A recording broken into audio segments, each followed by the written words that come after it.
We're going to bring things back in, folks. Okay. So implementation. So you have done the hard work of, all right, folks, we're gonna get wrap. I'm sorry, I just cut off your conversations. I know I didn't give you enough time, but we're gonna try and push through the rest of the content. So implementation. You've done the hard work of identifying barriers.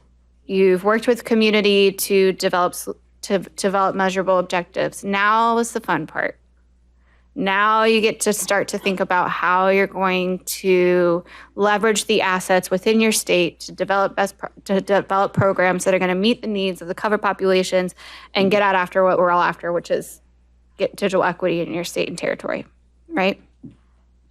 The NOFO does have a list of things that each of your implementation strategies should consider and should contain.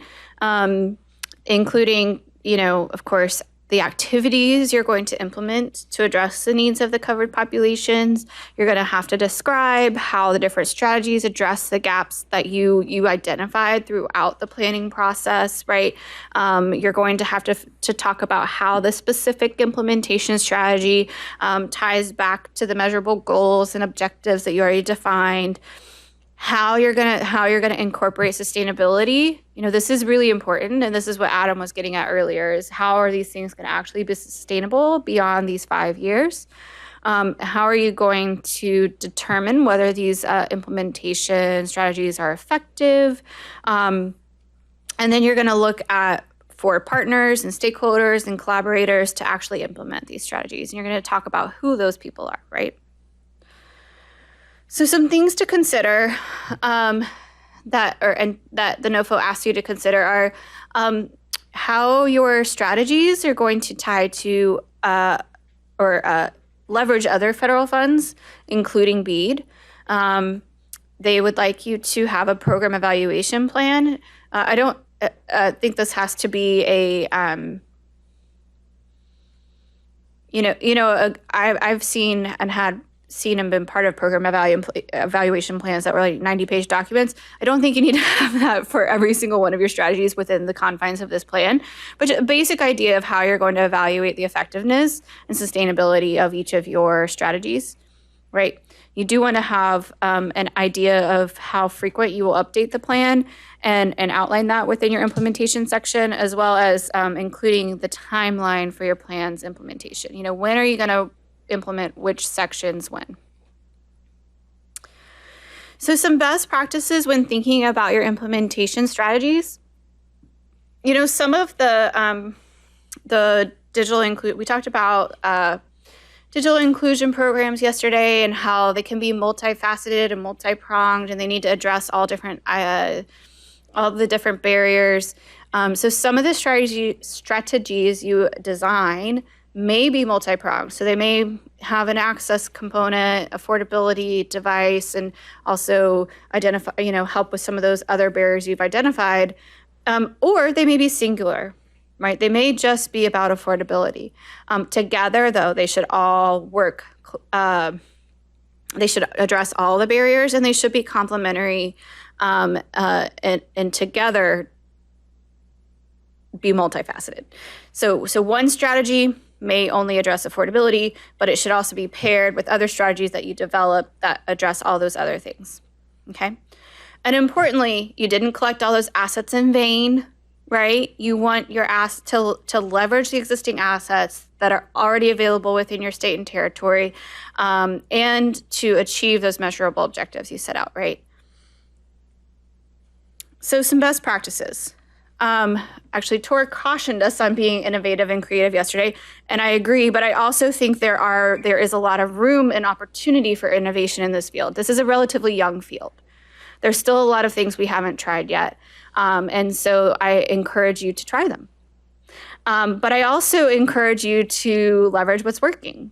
Identify best practices. Do not recreate the wheel. Susan can tell you what does not work, right? Tor can tell you what does not work. He's tried it. Talk to those people that know what doesn't work and what does, and then invest in the strategies that do. And then if there are strategies that haven't been tried yet, invest in those as well, right? I really encourage you to elevate what's working again. There are some things that may not cost money. So there may be policy things that you can work on within your state and territory, that those may be things and recommendations that you can lay out that aren't necessarily programmatic, but that could actually change the systems within your state or territory so that you can set up success for long-term implementation and long-term success down the road, okay? For example, in North Carolina, in our broadband plan, we identified that one of the barriers that was causing device refurbishers within their state to not have access to as many computers to get out to low-income households was that the state law prevented the state surplused computers, so the devices that the state had access to and were turning over, very often, were going straight to state surplus and being sold for pennies on the dime to the recyclers, but weren't available to the nonprofit refurbishers. So that was a state statute change. Cost the state, well, the state surplus people said it cost them money, but not a lot, for the value that it gave, right? So things like that, look for things like that where you are not necessarily programmatic change or solutions, but there's also policy solutions too that you can recommend within your plan and then work towards achieving in your implementation. Also, it's going to be important for you all to balance investing in both local and statewide solutions.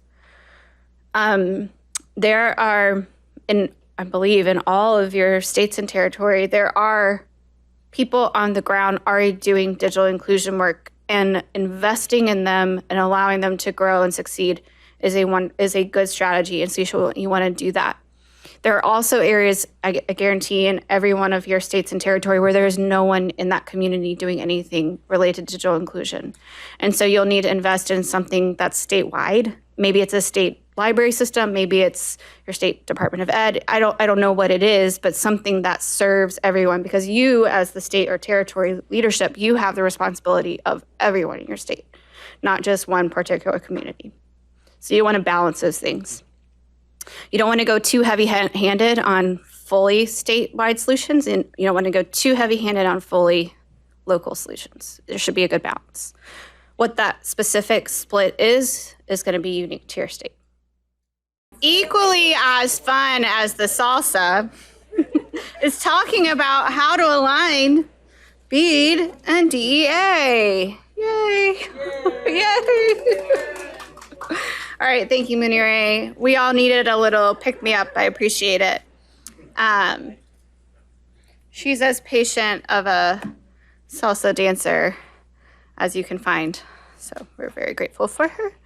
All right, so we have talked a lot about the Digital Equity Act and all the work you need to do, and now I'm going to talk about how to make your lives a little bit easier. So it's basically like, and NTI people do not chime in, NTI lore now, but BEAD without equity is what?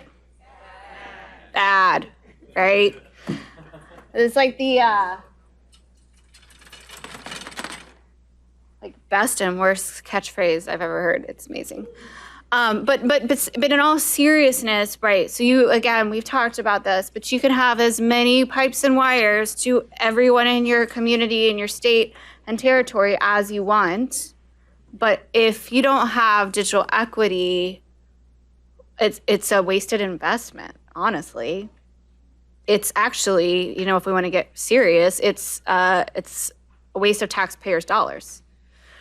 So, it is so important that these plans are intentionally linked, complementary, and together you're obtaining that goal of universal access and digital equity.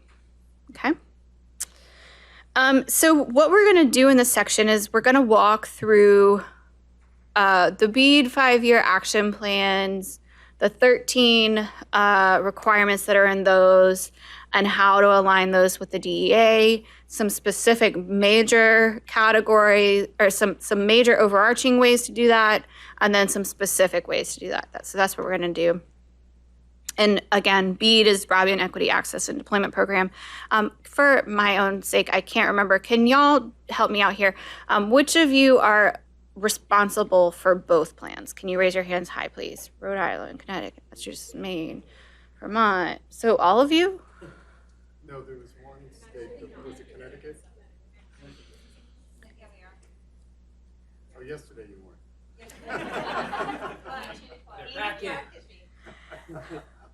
Okay, so that's helpful. So then you're probably, most of you, already familiar with the 13 requirements for BEAD. So I'm not going to spend a lot of time going through them. What we've done here is the bolded green, teal green, and DI green are the ones that we see a direct alignment with in the 13 requirements in the BEAD 5-year action plan. But what I will say is that you can link any and all of these too. So these are the ones with direct alignment. Of course, you know, some of these should pop out to you, like asset inventory, right? So we'll talk through these more in a moment in more detail. But there's, as you can see, a lot of direct alignment, right? Okay.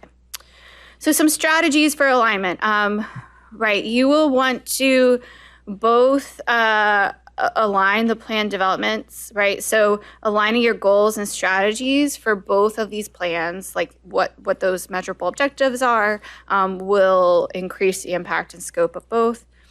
Integrated teaming, I think these are all things that are in the NOFO, by the way. You'll want to ensure that your BEAD team and your DEA team are working together and talking to each other, right? Like that sounds basic, but let's be real. How many of your schedules are completely packed?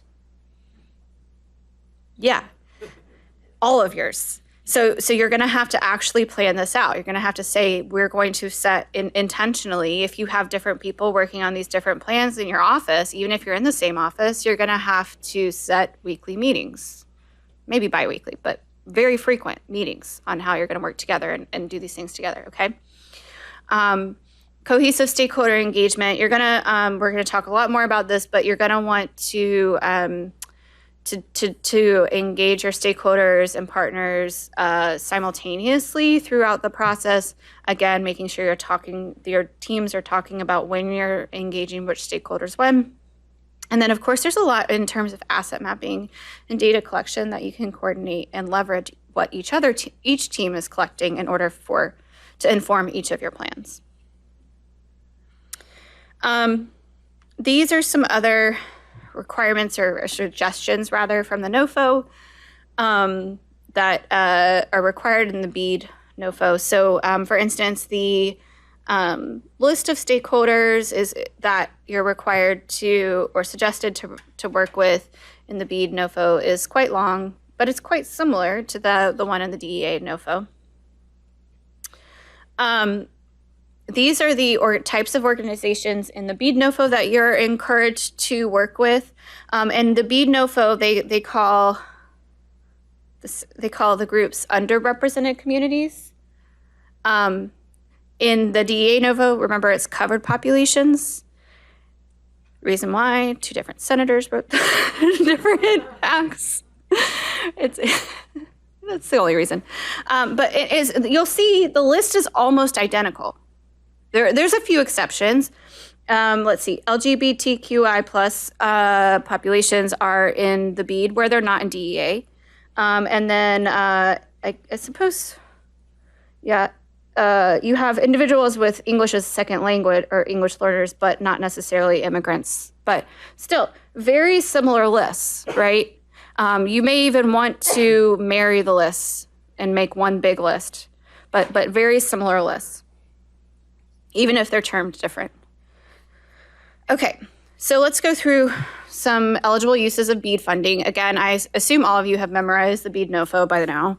But if not, let's just take a couple minutes to remind ourselves some ways that digital equity can be addressed within the BEAD NOFO. So just a reminder, for BEAD, you're prioritizing the unserved. So that's between 25 megabit, or that's anyone that doesn't have 25 megabits down, 3 megabits up. And then it's underserved areas, so that's between 25.3 and 120. And then it's community anchor institutions that don't have gigabit service, which there are probably many community anchor institutions in your states and territory that don't have gigabit service, so it's those. And then the remaining funds can be used for eligible access, adoption, and equity-related uses. So some of those uses are, as outlined in the NOFO, training for cybersecurity, privacy and digital safety, remote learning for telehealth, digital literacy upskilling. Do any of these look familiar? Yeah? What about this one? It's basically ACP. Or this one? So actually, particularly for you northern New England states that have small land masses, that you may actually be able to get to universal service, you may have funds left over from BEAD that can be used for all of these digital equity related purposes. And many, if not all, of the things that you are going to outline in your digital equity plan can also be funded by BEAD once you get unserved, underserved, and CAIs. Okay? Another direct alignment path is through the multi-tenant environments or multi-dwelling units. How many of you have those in your states and territory? Should be all of you, right? So you can serve these through BEAD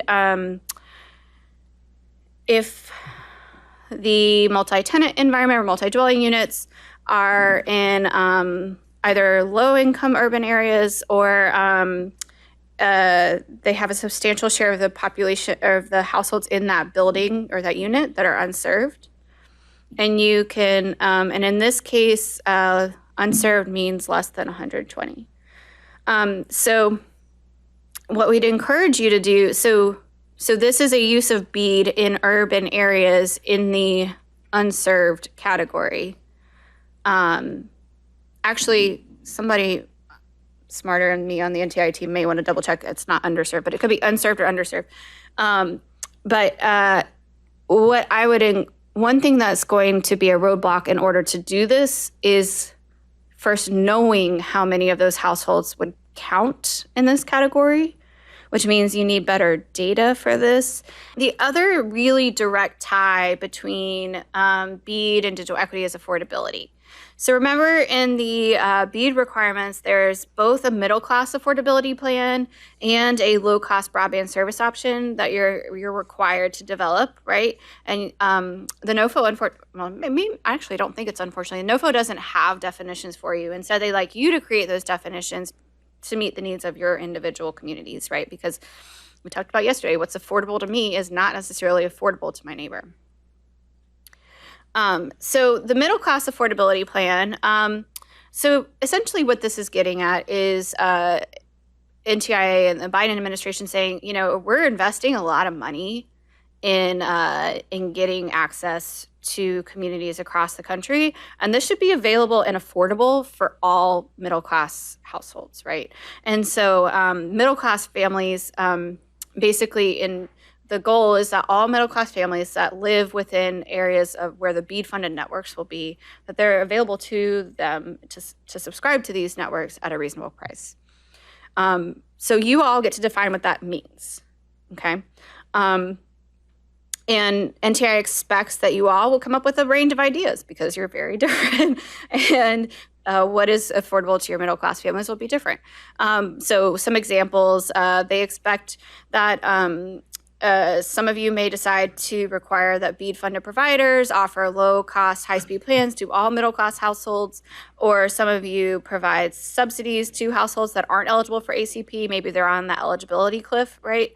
Or that some of you may even use your regulatory authority to promote structural competition. These are the examples in the NOFO.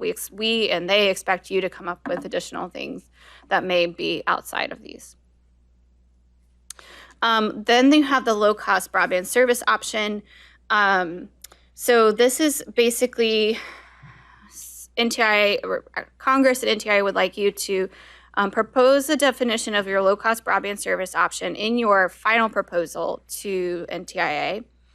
And again, there's not a one-size-fits-all here, but they provide basically some framework, right? So eligibility is one of those things. So who's eligible for your low-cost service options will be anyone that's eligible for ACP. Now you can add additional people to be eligible to that, but you can't take away from that category. So you can say, so the ACP eligibility is 200% of the, yes, 200% of the federal poverty line, right? You could say, well, we want to expand that to 250, but you couldn't move it back to 150, right? So you can increase eligibility for it. But basically, at least anyone who's eligible for ACP will be eligible for your low-cost broadband service option. And while we fully encourage you, and actually in our toolkit, we've worked through multiple different options that you could consider. What's required, there's what's required in the NOFO, and then actually what we in DIA, not NTIA, recommend.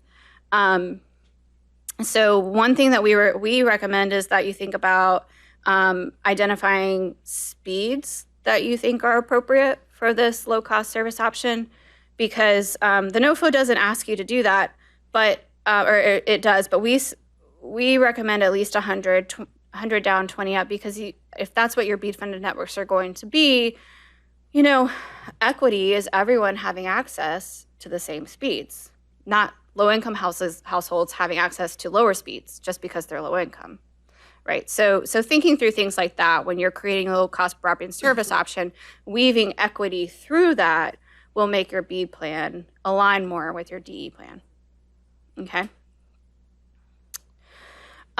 So just a reminder, when thinking about affordability, again, what's affordable to me is not necessarily affordable to my neighbor. However, based on research done across the country and some common statistics, what is affordable to many low-income households actually is nothing. So for a big percentage of the population that are low income, $0 a month is what's affordable. But then for those that can afford to pay, about $10 is what we consistently hear across the country is affordable, okay? And when just a reminder that the average broadband plan is about $47 a month, and then the fastest are normally around $70. I think frankly, these data points are a bit out of date. Like my internet is way more than that, and it keeps going up. But just remember that these are averages. So when you're designing your low-cost service option, you take these data points into consideration. You look at what the costs typically are in your state, and you think about those things as you're creating your plan. All right, so with that, what we're gonna do, and we're gonna do this together as an entire group, and I guess I need to find a mic.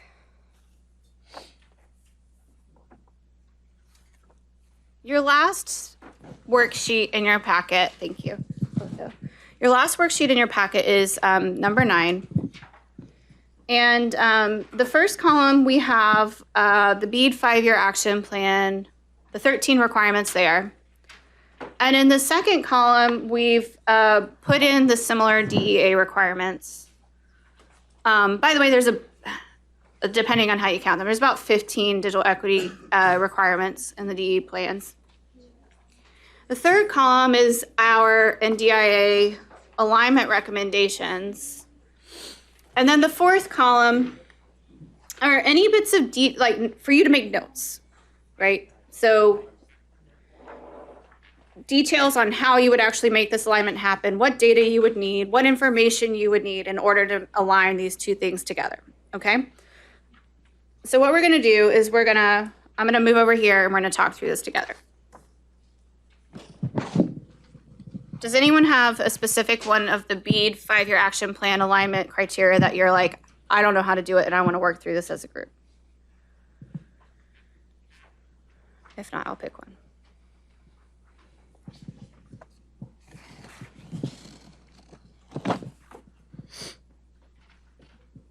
All All right, let's pick number 2.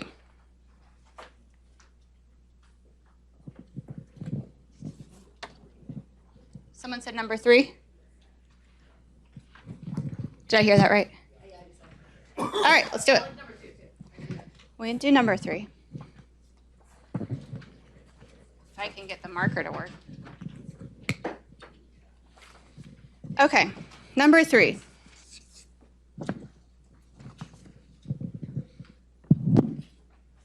My goodness. I don't want to actually drop the mic. Your mics are kind of expensive. Okay. So number 3 is identify existing efforts funded by the federal government, including the Universal Service Fund or an eligible entity to deploy broadband and close the digital divide. When we look at both NOFOs, we see that number 10 in the DEA aligns with that, right? So describing how you'll coordinate your capacity grant award with any of the other funds, including the BEAD funds, right? So when you're looking at the existing funds that the state leverages, what you'd want to do then is look at, so if you're looking at the Universal Service Funds already for the BEAD 5-year action plan, because you're required to do that, you'd want to also simultaneously think about how, or first, are any of those funds being used for digital equity? And second, if not, how could they be? Okay, so let's look at Universal Service Funds. So how are Universal Service Funds being used in your states or territory right now?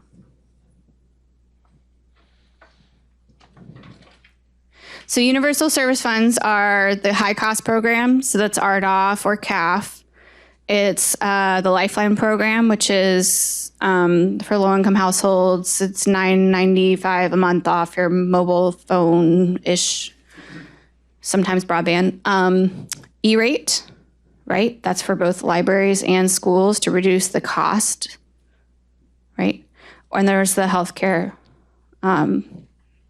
rural healthcare program as well. So how are these being used in any of your states or territory right now?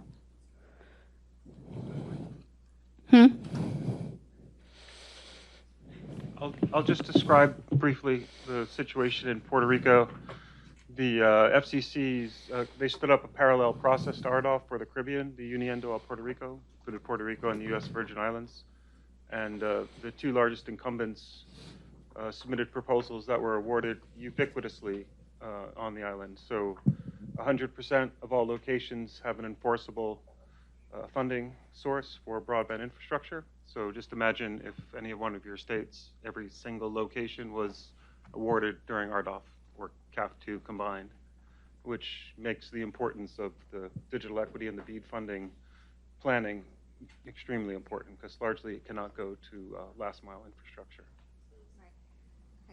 So you're going to be collecting and documenting that data for BEAD already, right? And then so what you'd want to do then is align. So for in Puerto Rico's case, you're saying, well, if deployment's taken care of, then we're going to do all of this with DEA, right? You're not necessarily using the RDOF funds for digital equity, but because those funds are already covering the access issues, you're going to have more available, right? Is that what I'm hearing? Yeah, I would phrase it in a different way. I think Puerto Rico, if they were allowed, if I may interpret my understanding, would perhaps consider spending some of the BEAD funding on infrastructure. Just the idea of an unintended consequence of the Uniendo is that it is standing up or reinforcing broadband monopolies. It's not the intention, it's to serve the unserved. We get that, but it is essentially enforcing or creating broadband monopolies, and that doesn't sit well with some, so perhaps there would be some consideration on spending on last mile infrastructure if permitted, but they're not permitted. Yeah, okay. All right, so Andrew. Can I just clarify an implication of that, based upon bridging that with a little bit of our discussion last night? And it's relevant, I'll get there. So is the implication of that case to be made that, for example, Puerto Rico would be able to invest in middle mile infrastructure as a key to achieving digital equity objectives? Well, I think that the exactly what BEAD money can be spent on, I think, is going to be an ongoing conversation between Puerto Rico and the NTIA. My understanding so far is that spending on middle mile is permissible, not necessarily under the umbrella of digital equity, but simply under the umbrella of resiliency and redundancy. The reason the FCC created a separate parallel program instead of RDOF, the Uniendo, was that they wanted to stress storm-hardened infrastructure and to be able to score storm-hardened infrastructure proposals versus not, because the aerial infrastructure just keeps on getting destroyed. So I think middle mile infrastructure that's a complementary to existing terrestrial infrastructure that's underground or undersea is really, really important just in terms of resiliency and redundancy in the aftermath of storms.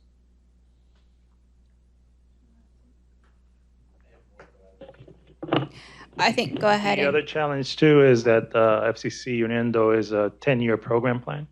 So some of the municipalities that fall in the last category, it's a little bit unfair. And these plans are obviously looking into 5 years. So we're now working to see how can we expedite that, just to make sure that we're all on the same level and to have pretty much all at the same time. Waiting 10 years from now is like a very difficult decision. And who decides to, who decides who's going to be the one? It's the carrier, because it's cost effective.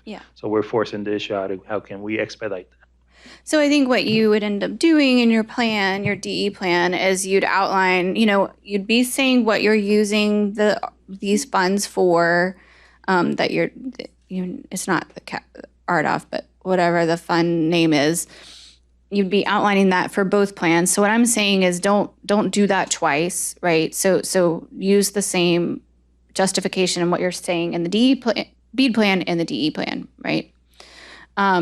I think if we let's look at maybe E-rate, and that'll help with this too. So how many of you E-rate is used in your schools?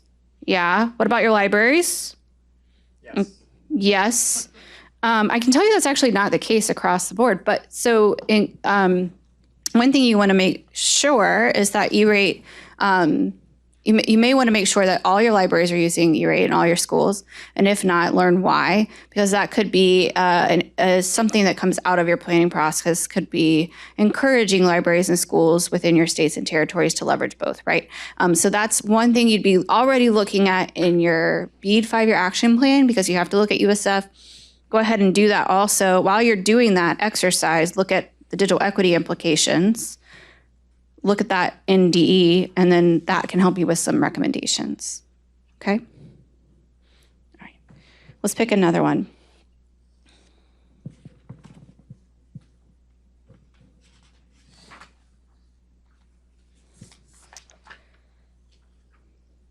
How about number 6, asset inventory?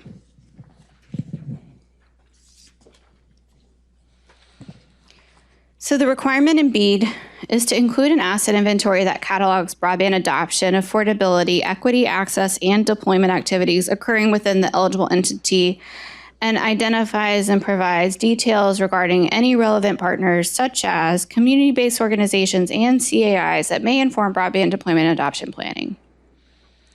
It's not identical, but it's almost identical to the asset inventory requirement within DE. So what comes to mind? What do you guys need to do in order to align these two asset inventories? Do you want separate tools? No.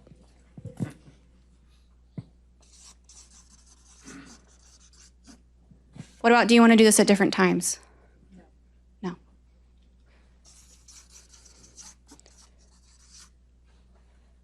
Do you want to use different surveys? No. Okay, you want to use the same stuff. Okay. So figuring out, this is why, and you don't have to do this in a silo, just your DE team figuring this out. You and your BEAD team together figure out, remember we went through that whole exercise. I didn't have a logic model for you, but I do have a tool for you. Do you want to use that tool or not is up to you. Do you want to use the survey or not? Again, up to you, but you'll want to use the same tools. And then think about so if for some reason we missed a category in our asset inventory tool, including the categories you might need for BEAD and DE in the same asset inventory tool, and send that out to the same partners. Don't go asking the same partner twice for the same information from two different people within your office, right?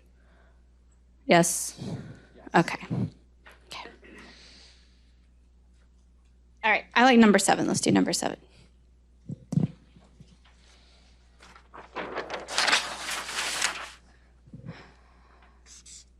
All right, so 7's about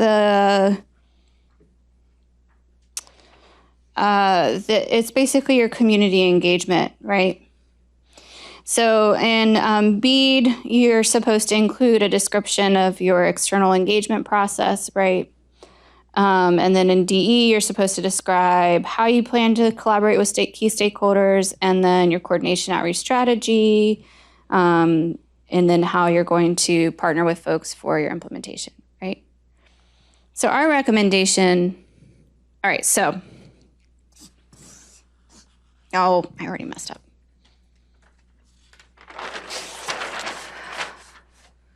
Grayson can attest to the fact that I'm a perfectionist. Our team can also attest to that fact. All right.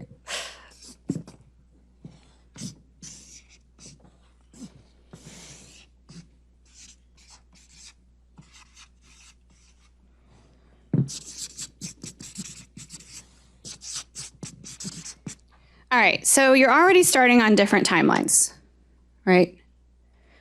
BEAD is 270 days, DEA is 365. Okay. But what I would encourage you to do is you can either do this together, you can do it separately, but start to map out month by month. And that's not representative of actual year, but map out month by month where you're going to go and when, and what activities you're going to do when, okay? So say you need to have a draft of your plan. I mean, for the BEAD plan, you need to have it done here. So you probably want to have a draft of your DEA plan done here too. Okay. You can work backwards from that. You probably want to start your community, and this is just the community outreach and stakeholder engagement. You want to start your community engagement in DEA, let's say, I'm trying to think of which of your states I know the town's best. None of them. All right, so Maine. I'm going to go to Bar Harbor in January.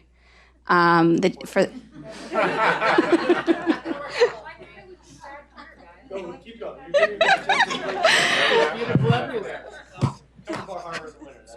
Portland in March. Again, this is not to scale, but where's somewhere else in Maine? Caribou. All right. So say my DE team maps out. I'm going to go to Bar Harbor, then Portland and Caribou. I'm going to do a survey here. I'm going to do a focus group here. But then your BEAD team has been working separately, and they're like, oh, we're going to go to Portland, or we're going to go to Caribou first because it's nicer in January. And then we're going to go to Bar Harbor way down here. What we recommend is, well, one, if you haven't already developed this together, that you look at each other's timelines, community engagement plan, right? But then you scale it up into one master plan. So you work out any of these discrepancies. I think you all like each other well enough, right? That you can travel to these towns together. Go as a DE team and a BEAD team to Bar Harbor at the same time, okay? For a couple of reasons. One, you don't have a lot of time. You don't have time to be going to Bar Harbor 3-4 times. maybe not even twice. Maybe not even once, but let's try to go most places at least once, right? So traveling there together makes logical sense in terms of your time. Second, if I don't have internet, I don't have internet. If you come asking me why I don't have internet and you relate it to broadband access and deployment in January, and then you come back to me asking me why I don't have internet, but it's all related to some digital equity thing in March, I'm gonna be like, you were just here. I just told you I don't have internet. Why are you asking me again? Right? Please don't put the burden on the people that are living within the digital divide to tell you multiple times about their experience, right? Let's make sure that when we're showing up into communities, we're being respectful of people's time and learning from the people on the ground, because we do need to, but making sure that we're not confusing people, right? We're all one team. We're all working on this together, and working internally to coordinate messaging and data back and forth to each other, right? So maybe your BEAD team learns of something that's relevant to your DE team at a meeting that your DE team happens not to be at. Just make sure you work internally. Or if you're in different agencies, work between your agencies to share that information so that the burden isn't on the residents to share that with multiple people within the state government, okay? Also, I mean, and then it may not be appropriate to have everyone in the same room at the same time. So some of you have been in this field long enough. Who always shows up in these rooms? Come on, let's say it. Power and privilege. Who else? I heard some, well, not from my teams. Same people, but who else? Large internet service providers, their lobbyists and associations. Ding, ding, ding. They will be, and I don't mind that this is recorded, at every single one of your meetings. In every community, in every state, in every territory, because they can afford to be there. And they pay people to be there. And they have power and privilege.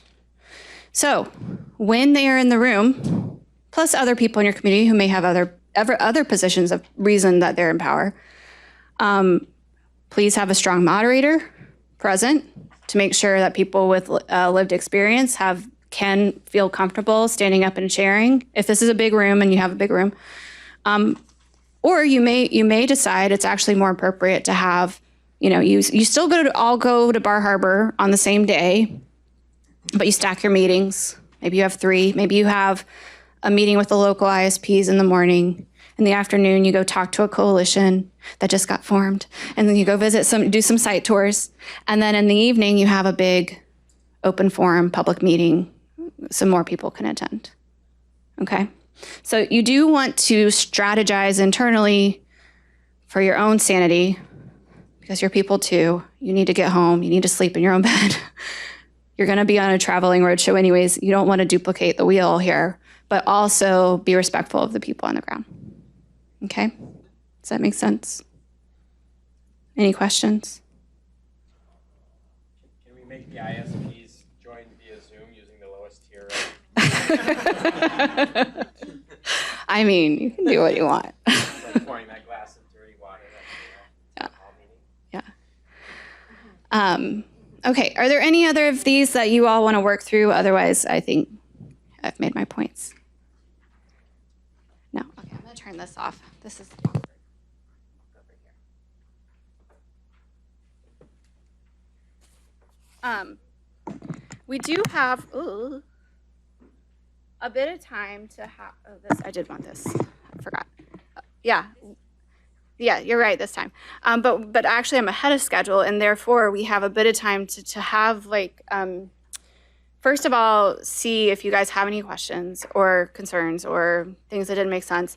And second, if you'd like to have a little bit of a discussion of key takeaways that you're taking with you, or things that you'd like to learn from each other before we depart today? Michael? So it's a little bit beyond the pure scope of the sessions over the past 2 days, but we talked about BEAD and digital equity act, how we trade those two together. But the one thing we really help, I'm saying this more for like the NTIA folks in the room, if we could combine with U.S. Treasury and do something on how we're building capital projects fund allows her, spending, you're going to be spending significant amounts of CPF monies on infrastructure, a lot of some of the requirements are different, and just how you do that in a way that makes sense. Because we're making plans now for capital projects fund ahead of actually having our BEAD plans in place. So, what's the best way to think about that? Would be really helpful. Sure. Do you need another matrix? We're really good at creating them. Oh yeah, so we have some parking lot. Let's do some of these. So we talked about how to plan for equity with deployment, I think.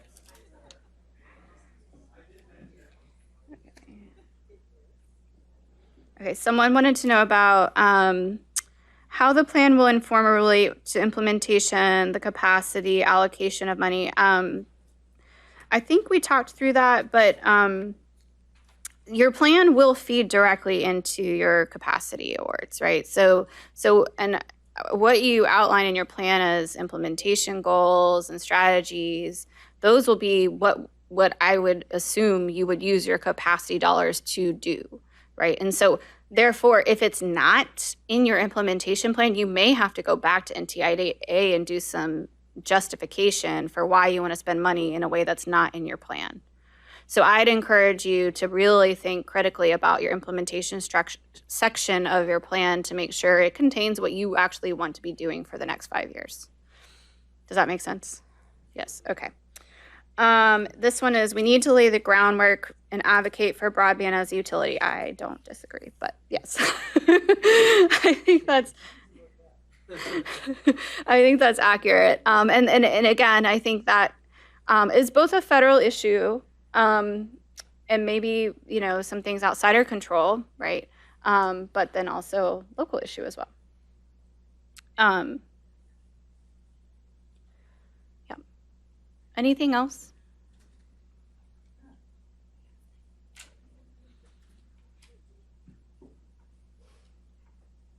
Okay. Then I'm going to say a big thank you. Thank you to our hosts, Otho, Ambika, everyone else, Carmi. I can't even remember everyone, but thank you so much for having us. The Gold Vault tour was really fun, and a very unique once-in-a-lifetime experience that I really think most of us won't get again, so thank you. This building is super neat, and it's been a privilege and an honor to partner with you on this. Jeremy, thank you again for being such a great partner in all of these. And really, mostly, I would like to thank all of you for not only the work you've already done, but the work you're about to do, because the work you're about to do, none of us are going to get it perfect. It's going to be a messy process. You're going to lose sleep over it. It's going to be stressful, but you're going to change lives. You're setting up people in your states and territory for so many opportunities that don't exist today. And for that, thank you. Really appreciate your time and you being here and all the work you're going to do. So thank you.